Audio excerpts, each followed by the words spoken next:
میں صرف آپ کو اس کی شکل دکھانے کے لیے کتاب لایا ہوں. اس پر بین ہے دنیا میں, اس پر دنیا میں, جس کا نام ہے Jewish conspiracy, the protocols of the learned elders of Zion. یعنی یہ صہیونی سازشوں پر مشتمل پورا مجموعہ ہے. ایک وقت تک جس کے پاس یہ کتاب ہوتی اس کی سزا سزائے موت تھی. آج بھی امریکہ اور CIA کے ذریعے پوری دنیا میں کتاب پر بین ہے. کیوں؟ اس کتاب میں درج ہے یہ یہودیوں کی اور صہیونی وڈیروں کی میٹنگز کا مجموعہ ہے. اس میں منصوبہ بنایا گیا کہ کس طرح ہم مختلف طاقتوں کو انوالو کر کے پوری دنیا اور مشرق وسطیٰ اور 2/3 عالم اسلام پر یہودی سلطنت قائم کریں گے. ہمارا موقف یہ ہے کہ یہ نیو ورلڈ آرڈر اس یہودی صہیونی سازش کی ایک کڑی ہے کہ جو 2/3 عالم اسلام اور مشرق وسطیٰ پر مشتمل دی گریٹر اسرائیل کے نقشے کے مطابق ایک عالمی یہودی سازش بنائی جا رہی ہے, اور اس کی پشت بنائی کرنے والا امریکہ ہے. یہ اس گریٹر اسرائیل کا نقشہ ہے, یہ اس کا نقشہ ہے جس میں پورا مشرق وسطیٰ اور کوئی 1/3 عالم اسلام یہودیوں کی عظیم سلطنت میں شامل ہوتا ہے. مدینہ منورہ تک, سرحدوں تک یہ بات چلی جاتی ہے. اب میں واضح کرنا چاہتا ہوں کہ اسرائیل کی یہودی لابی کا ایک فائنانس ایکسپرٹ, امریکہ کے صدر روزویلٹ کا ایڈوائزر, امریکن ایک صدر روزویلٹ کا ایکسپرٹ فائنانس کا ایڈوائزر, ایک یہودی اسرائیلی نمائندہ جس کا نام جیم پی واربرگ ہے, جیم پی واربرگ. اس نے 17 فروری 1950 کس تاریخ کو نے یہ اعلان کیا تھا, 50 میں آج سے 51 سال پہلے کی بات بتا رہا ہوں. اس نے کہا وی شل have world government whether we like it or not. The only question is whether the world government will be achieved by conquest or consent. اس نے اعلان کیا تھا کہ ہم یہودیوں نے یہ فیصلہ کر لیا ہے کہ ہم عالمی حکومت قائم کریں گے. وہ عالمی حکومت جدید عالمی نظام ہے, نیو ورلڈ آرڈر. اس کے پس منظر میں وہ یہودیوں کی عالمی حکومت کا منصوبہ ہے, قائم کریں گے. اور کہتے ہیں کہ اب سوال صرف یہ ہے کہ آیا یہ جنگ کے ذریعے قائم کی جائے یا مذاکرہ یا سیاسی حکمت عملی سے حاصل کی جائے.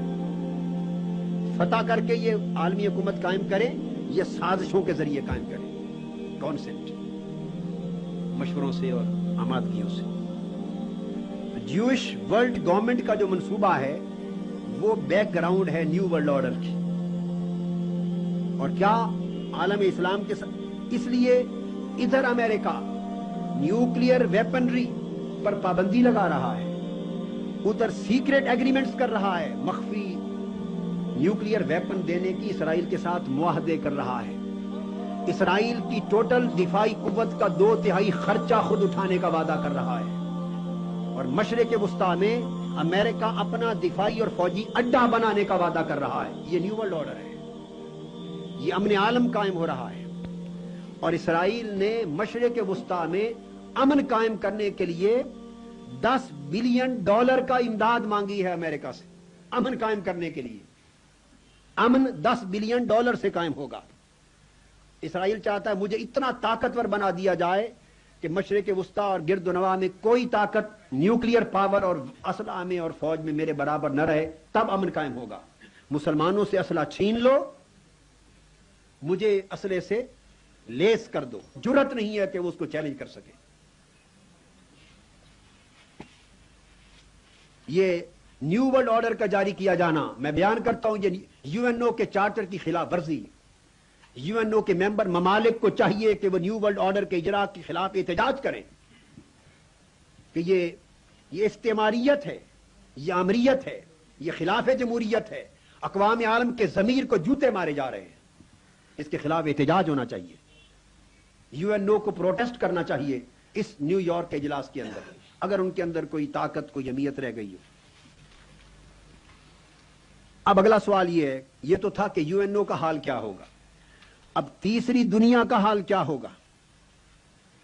تیسری دنیا, اور جس میں مسلم ممالک بھی آتے ہیں, اسلامی دنیا, اس کا حال کیا ہوگا. تیسری دنیا اور اسلامی ممالک کے بیشتر خطوں کو امریکہ اب اپنی اقتصادی نو آبادیات بنانا چاہتا ہے نیو ورلڈ آرڈر کے ذریعے. اکنامک کالونیز بنائے گا, نیا سسٹم آف کالونیلزم آئے گا, اقتصادی نو آبادیات آئیں گی, پولیٹیکل اور اکنامک ایکسپلائٹیشن, سیاسی اور اقتصادی استحصال ہوگا ان ممالک کا. یہ ممالک امریکہ کے زیر تسلط منڈیاں بن جائیں گی اور کچھ یورپ کی اقتصادی کمیونٹی کے زیر تسلط منڈیاں بن جائیں گی.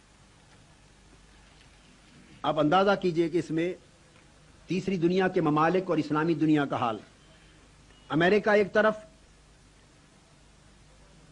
مشرق وسطیٰ کے لیے, مڈل ایسٹ کے لیے مسلمان ممالک کو دبانے کے لیے اسرائیل کو پال رہا ہے, طاقتیں.